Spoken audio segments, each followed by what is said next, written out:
how to add Universal Tickets to Apple Wallet. You want to go into the App Store, and here from within the App Store you want to search for an application called Pass to You. You need this in order to add your tickets. So just click on the app that looks like this, install it, and once you have it, you want to open it up.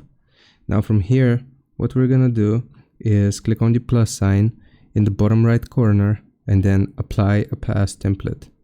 You want to use the search bar to search for Universal,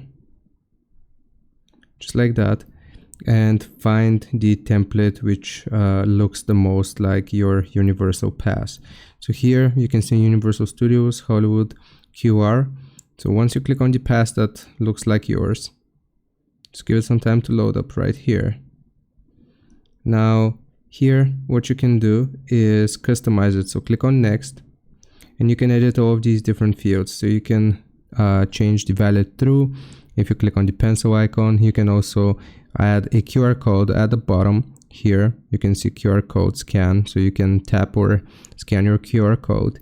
So just fill out your information, click on done, click on add, and once you have done this, if you go into your Apple Wallet, you should have the Universal Studios Pass. I hope this helps. Leave a like and sub. I'll see you next time.